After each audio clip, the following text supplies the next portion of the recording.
నా అన్వేష్ ఈ పేరు తెలియని తెలుగువారు ఉండరంటే అతిశయోక్తి కాదండి.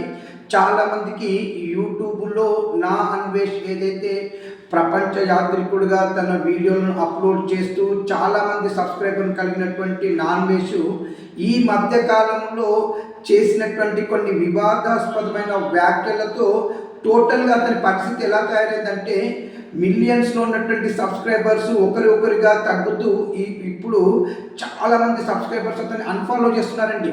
మరి ఇంతకీ నా అన్వేష్ చేసినటువంటి తప్పు ఏంటిదంటే ఇటు హిందూ దేవుళ్ళపైన అనుచిత వ్యాఖ్యలు చేయడం ఒకటైతే, గరికపాటి పైన అతను చేసినటువంటి అనుచిత వ్యాఖ్యలు, మరియు శివాజీ ఏదైతే హీరోయిన్లకు సంబంధించి డ్రెస్సింగ్ సెన్స్ పై అయితే ఏదైతే కామెంట్ చేస్తాడో దానికి అపోజిట్గా శివాజీని తిడుతూ అదైతే పోస్ట్ చేశాడు.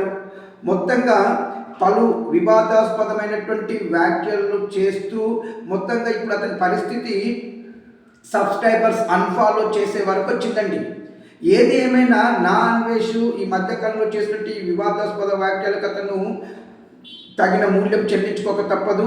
ఇండియాకి వస్తే అతన్ని అరెస్ట్ చేయడానికి కూడా సిద్ధంగా ఉన్నామని చెప్పేసి పోలీసులు కూడా సూచిస్తున్నారు.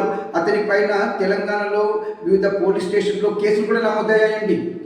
ఏదో మంచిగా యాత్రలు తీసుకుంటూ అక్కడ ప్లేస్లకు సంబంధించి పెట్టి మంచిగా ఎంజాయ్ చేసుకుంటూ ఉండక అనవసరంగా వివాదాస్పదమైన వ్యాఖ్యలు చేసి ఇలా తన పరువును తానే తీసుకున్నాడని చెప్పేసి చాలామంది అభిప్రాయపడుతున్నారు.